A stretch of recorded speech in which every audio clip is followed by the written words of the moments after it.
Hey everybody, Preston Brent here with our Trader User Group, a weekly roundup. This is for the trading week ending May 27th, 2016. First of all, I hope you're having a really good Memorial Day weekend for all of you all of our members and folks on here from the United States. It's a big holiday weekend. It's the unofficial summer kickoff for the U.S. markets. Most folks are out enjoying the outdoors. Hopefully the weather where you are is really nice. For the rest of you, some of you are on vacation, but a lot of you, the markets will continue on tomorrow. In fact, we'll have the futures open tonight for a shortened holiday trading day tomorrow, and then they'll be closed up until they pick back up Monday evening. So what we've got here is the S&P 500 E-mini futures on the screen here. And before I jump into the details, just a couple of quick points. About 3 weeks ago, the markets had about a 4 or a 5% chance of a rate hike in the June Federal Reserve meeting here with Janet Yellen coming up on June the 14th, 15th time frame. And that has now since changed over the past couple of weeks. We had a couple of Fed governors come out, 3 of them, I think, 3 or 4, more hawkish. And then Yellen cemented that on Friday with a comment asked when she was picking up her award about it's about time to raise rates, assuming the markets the economy keeps going where we go. The data points that we're seeing would suggest a rate hike. So sooner, in the coming months, I think is the term she used. So that could mean in 3 weeks, or it could mean in July. Now, I know some of you think, well, if they don't do it in June, it's going to be the next quarter end, because that's when Janet Yellen officially does her press announcements. But understand that I believe it's going to happen, if not June, July, because she'll do a conference call and go through the points with the media on a conference call. So don't just assume that the only time they're going to hike rates is at quarter end. So with that as the case, markets still are grinding higher. We're seeing markets move. As you can see on the screen here, what I've got is the E-mini S&P 500 futures, as I said. Let me clear up the screen for you a little bit. So when you look at charts, the one thing you should do is you really should compare multiple time frames, because even in the worst of downtrends, I can show you a counter trend move if you go down to a small enough time frame. Vice versa, even in a very strong up move, I could show you a down move on a particular time frame. So you always have to have the time frame in mind. And in this case, I'm looking at a daily chart, and that does suggest that we're forming what I consider a traditional 3-4-5 pattern on an Elliott wave. And I'm not very big on Elliott wave theory. However, it does allow me to just kind of complement what Elliott wave theory is throwing out on the charts versus what the other indicators are saying. And right now, it's calling a 3-4-5 pattern. The 5 wave of Elliott wave is typically where you have the divergences, either bearish divergence if it's an up move, or a bullish divergence if it's a down move. But you can see there the all-time highs of the E-minis are at 2134, and is putting the Elliott wave right up in that area. Now, I could also do it by an extension off that pivot point right there, and that pivot point right there, or this one right here on the 4 leg. But my system will draw it for me. And, you know, if I put in my indicators here, you'll see that it puts it in right at around 2134, maybe just a couple of ticks above it. And the other thing that I will say is that we're moving into a lot of resistance up here. You can see these points right here. We've hit it a number of times. Every time we hit it, we back off. And let me just step out and I'll show you. We've spent a lot of time, especially in 2015. And if I just kind of draw it here like that, you can see that numerous occasions we spent a lot of 2015. You could say right here in May of 2015, almost a year ago, at the end of May, we were right about this area here. Right? Let me put it right in this area here, the end of May. This is where we are here near the end of May. We're almost exactly where we were a year ago today.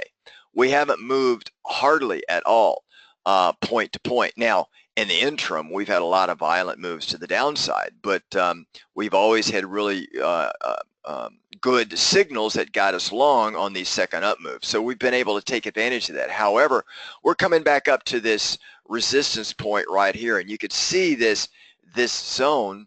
You know, it's not too wide. It's about 35 points or so, which covers the all-time highs made in E-minis back last May. So the question is, are we going to come back up here again and hit it and then retreat and pull back a little bit? Well, only time will tell. What I'm going to be watching for on this daily chart is that if we can take out first that psychological barrier of 2100 and then these pivot points right in this area here, right in that area there, will get us over 2105. And if that level holds, then I feel confident that we'll run up and probably take out 2134 on a near-term basis. Even though the summer months, you've heard the term sell in May and go away. Well, so far that hadn't been the case. We've actually moved up since about the middle of May. We've moved up about, you know, almost, what, 70 or 80 points. We were down here around 2120, roughly. You know, a few weeks ago, and boom, we're right back up here at 2097, almost 2100. So you're looking at a 75, 80 point move in a very short period of time. Okay. So, and I know this is a hated bull market because we've just spent so much time just flopping around here. And now we're coming back up here for another moment of truth. So we got to watch this very closely, guys.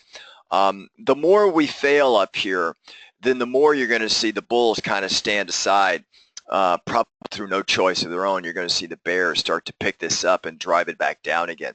If we come out, and let's just step out in time a little bit and go to a weekly, a next higher time frame. You can see I've got two sets of Fibonacci's on here. This first set here is just based on a daily basis right here. It's just that interim move off the February the 11th lows and the highs that we made here back on April 20th. And then you see this wider fib node that was made off of the lows 2009, March 2009 to the highs that were made last summer. Almost a month or a year ago today, in fact.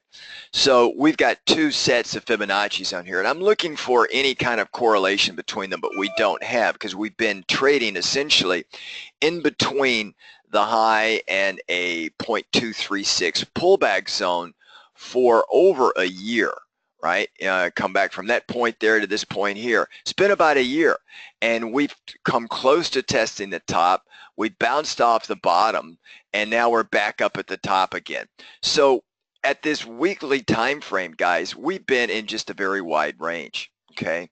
Unlike the bounce off the lows here in 2011, which is this right here, this is 2011, where really the only time that we entered the markets here and we finished here, and we had a, you know, we had a pretty good downdraft in 2011, but outside of that, you know, we've just managed this nice run. And you can see from 2011, there's really been no downdraft. Not until we got to August of 2015 with that first big crash right there, where we went lock limit down on a Monday because China was devaluing their yuan, caught everybody by surprise. And I think China got bitch slapped a little bit by a bunch of other G7 leaders, so they're going to be a little bit more overt in what they're doing and their messaging, so it doesn't really cause the markets to unravel like they did. Not to say that it won't happen again, but looking at this weekly chart, we've been in this range here for quite some time. Now, I've told our members, and I got our members along February the 11th as we started bouncing off those lows, but I said that we're in this range, and we're going to break. We will break this range right here. And the odds right now, you can see over this long term or long time frame, it's typical of a topping action of a tired bull market. Okay, we're, you know, off of the 2009 lows, so we've been just steadily progressing up since March of 2009. So, you know what, about 7 years that we've been running this thing up here. Can it go higher? Sure. Markets can, and price can always do what price always does. And we're going to follow where price goes. But the charts seem to indicate that the upside risk point-wise is going to be a lot lower, meaning a lot smaller point rise up than a larger point rise to the downside. Now, I know a lot of people out there like to predict what's going to cause the next fall. You know, it's going to be China, or it's going to be the Feds raising their rates too soon or too late. It's going to be Great Britain leaving the European Union, or they stay in the European Union, or it's going to be a debt crisis, or the China is going to blow up, or Japan or China's debt, and the banking sector is going to get really nasty. I mean, take your pick. We really don't. I encourage you not to play that game. If you follow the price action, then that's all you really need to know. Sure, it's helpful to understand the economics around some of these things, and you can start to draw some inferences between some positively correlated and non-positively correlated assets. However, just taking this step back on a weekly basis, it does look like a typical topping action on a tired bull market. Okay, so if we come back in again on a daily basis, and we'll zoom back in, you can see this wide range, and it's very choppy. If I put the highs in here, again, that was right in the middle of May, and if we look at the middle of May here, we're slightly towards the end of May, right here, just like this. This is where we were right at that point in time right there. This is where we are right here. So really, you know, we're, like I said, just about flat, but we could not get above that. And we could not get above it. We just could not. And every time it's been met by a lot of selling. So now that is the question we're going to watch. If we do get above the 2105 area, then I do believe we'll run up to 2134. Does that mean a whole new year or two of bull market run is going to happen? I don't think so. I've been saying we're going to see a 20% pullback, which we haven't seen in over 7 years. We're going to see a 20% pullback sometime between now and the end of 2017. And it'll start when people don't expect it. That's the way these things always work. I wouldn't be surprised to see us move back up over 2134 and then have a scare the children moment where we come back down again. So that's kind of where we're sitting right now, guys, on the E-minis. If we take it in, now, one of the things I like to use for position or swing trading is a 2-hour chart, because 2 hours, if you count the trading days in a 2-hour bar, and you get a typical trend that runs anywhere from 7 to 23 bars, you're looking at about a week to a week and a half, okay, for a nice trend. And a real good solid trend will run, you know, maybe 2.5 weeks on a 2-hour time frame, okay? On a daily time frame, I showed you that the market trend is up. On a 2-hour time frame, you can see that we're going to be testing this right here, which was the high made on April 20th, 2105. All right, and this is where we're sitting here, and quite naturally, it's an Elliott wave 3. At least that's the way my screen is drawing it right now, which makes sense because an Elliott wave 3 is the stronger, longer term trend of an Elliott wave, and you can see this huge impulse up, a little bit of consolidation, and then a move up like that. So we had, you know, a little bit of one of these kind of moves right here, and now we're sitting right here like that. Now you remember, an Elliott wave 3 is typically followed by an Elliott wave 4 and then a final thrust to a 5. So we could see a little bit of weakness and then a roll back up, taking out 2105 and then moving higher near term. All right, so this next week is going to be a holiday shortened week, Tuesday through Friday trading, and we're moving into the June months. Again, traditionally, July is the worst month of the year, going back 20 years performance-wise for the S&P 500. June is right behind it, so we're coming in a couple of weak times of the year when the Feds may be raising their rates. So we could see some weakness in the markets here. What would change my opinion from a bullish to a neutral to a bearish move on this daily chart right here? Well, it's very simple. If we look at this, and let me just blow it up here for you a second here. You can see that using this, I've got a pullback on this daily chart of about 236. It's right at that area there, which has kind of been really support. And as you know, we were looking at and mapping out a possible head and shoulders pattern, which did not fire. All right, that was the left shoulder. Here was the head. Here was the right shoulder. But we've now taken out that right shoulder because that gave us a pullback point right here to about the 50% Elliott wave I'm sorry, the Fibonacci node of 50%, right at about 1950 area. That was the measuring objective, but we never did spin one bar below it. We didn't close below it and hold it. We kept moving back up. So that's kind of negated that move here. So now we're going to off and we're going to see if we can move back up. So on a daily basis, yes, we are in an up mode right now, okay, until the price action changes. And as I said, what would change my opinion, we take out that key pivot low right there, okay? It's sitting right around 2020.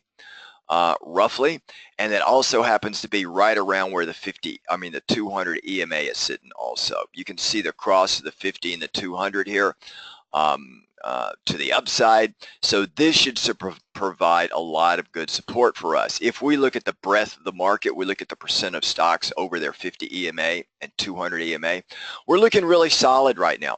So to me, any pullback is more of an opportunity for longs to kind of sit on the table, maybe take some profits and wait for another buying opportunity, not to load up on shorts. Okay, so that's a little bit about where we're sitting on the E-mini S&P 500 futures. If we look at the Russell, which was underperforming for the year, you can see the Russell also has that same pattern, and I'm projecting a little bit of an up move in the rut too. You can see the 2016 high price. We made that back in late April. We're looking to take the 2016 high out. We're above the opening price. We finally moved into the green for the Russell. So I'm looking at an up move in the Russell, and if we come into the 2-hour chart on the Russell, you can see this big pulse move up. We traded in a tight range, and then as we moved towards the end of the week, it was, by the way, one thing on all indexes this week, Friday was a slow day. Volume-wise, very, very low. I think there were a lot of shorts sitting up here, and we had a little bit of a short squeeze. We could see early in the week a little bit of a pullback and then a little bit of a respite and then a bounce higher as we go towards the end of the week. Let's watch for that, guys. But I am still bullish near term on the market. If I use the weekly chart, I'm probably more neutral, and then if I go out even longer, I would be probably neutral to bearish, where the biggest risk is still to the downside the way I see it. Using the Dow Jones Transport, you can see here it tends to follow the market. Remember, the market's bounced off February the 11th. Well, the transports here, if we look at when the transports bounce to the upside, we can look here right at this point right here, the 2016 low on January the 20th. Remember, the equity markets bounced on February the 11th. The transports bounced on January 20th. So almost 3 weeks in advance, the transports were moving higher. And they'd already been in an uptrend by the time the equities caught wind. So the transports still look like they've been leading the way. Now in 2015, they led the way down by a good 4 months. They were already down for 4 months running before the rest of the equities caught up. Now, if we look at this chart, keep in mind this is a chart that shows we're possibly going to go lower, not higher in the transports. We got one of these 3 patterns which suggest a little bit of a run up to a 4 and then a little bit further down to a 5 before we go into what's called an ABC chop pattern if you're an Elliott wave theory person. All right, now again, I don't use these to trigger a trade. I just use this to see if price action is lining up across all commodity and asset classes the way they should, the way they've been correlated, to help support the thesis of a near-term directional bias on the S&P 500. This is where we're sitting right now. This suggests the transports have little room to the upside, but they may roll over. If we get a rollover, remember the transports are usually 2 or 3 weeks or 4 weeks ahead on a short-term basis of the S&P 500. So that would suggest we'll continue moving higher through the middle of June, and then, you know, possibly a catalyst will be the interest rate hike in June. I mean, I don't know, but that's kind of how the charts are showing themselves right now. And then finally, if we look at the worst performer for the year, which is Nasdaq, right? Nasdaq just finally on Wednesday, Thursday, and Friday of this past week just went into the green. You can see the opening price, this blue line. This is the Nasdaq composite. You can see the 2016 high, which was, you know, made on April 20th, but now we're finally back into the green on the Nasdaq composite. Okay. You can see the dot-com bubble high way up here in green, but you can see the 2016 high. And if we look at the top 100 companies in Nasdaq, we're still underperforming. Again, we got this 3, 4, 5 pattern that does suggest higher move here, but you can see the opening price of 2016, the blue line, we're well below it. But we're just, I mean, this is, folks, this is just a lot of chop. This shows you the markets are very confused. Why? Well, just to show you guys, just the craziness here on the Nasdaq 100. We had a cross in the 50 and 200 there. We had another one there. We had one there. We had one there. We had one slightly there. So, you know, if I go back to Q4 of last year, you've got 1, 2, 3, 4, 5 crosses of the 50 and the 200. Now, the 50 and 200 are lagging indicators, especially the 200. And to have that many crosses in such a short period of time, that just shows you, you know, if I were to just box in this thing, you know, we're up, down, up, and then we come down, then we're back up again. So we're in this really wide range here. Now, I know my chart's messy, but you get the picture, okay? We will break out of either here or here. We break out up here, we're going a little bit more bullish. We break out down here, then it probably could get a little bit more ugly. I don't know which way we're going to go right now. The market suggests we still got some more upside momentum in us. And then we'll look and take another look once we get up here. We'll look at things like volume over price, volume over time. We'll look at other indicators to see if we can hold this level and continue higher. But that's kind of where we're sitting right now, guys, across all indices. The other thing that we do want to look at, we want to watch China. You can see China is not doing very well. This is the ASHR tracks the CSI 300 China index of the largest companies in China. You can see we broke this up channel here, and our 2016 open price and our 2016 high price was within a day of each other, right at the January 5th, and then we haven't seen that again. And we're stuck slightly below the midpoint of the 2016 high and 2016 low. If this thing starts to roll over, which the Elliott wave pattern suggests, and then we get a rollover in transports, then here in the U.S., that's going to suggest the upside momentum in the equity market is not going to last. All right, so just understand that. And then one final thing here, I'll take a look at volatility here. As you guys know, especially your members, I break off the volatility ranges into zones, zone 1 through zone 5. 5 is black swan, that's why it's black. Zone 1 is when vol is very low, we deploy different kinds of option strategies than when we start to get into zone 2, zone 3, and zone 4. Options are at their best when you get over zone 3, zone 4. There's just some really great strategies that you can use to take advantage of this high volatility. Down in zone 1, it's a little bit more difficult. You've got to be very careful because you can see that if we spike, and it generally, this was the August 21st spike here. It was the fastest move in volatility in the history of the markets over the shortest period of time.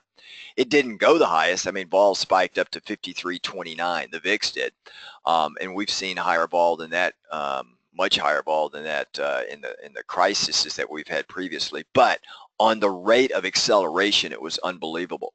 That was when China devalued their yuan. But notice here that we've spent a good number of periods of time, especially in early 2016 when we had the ugliest start in history of the markets in 2016, and we've been trying to work our way back since.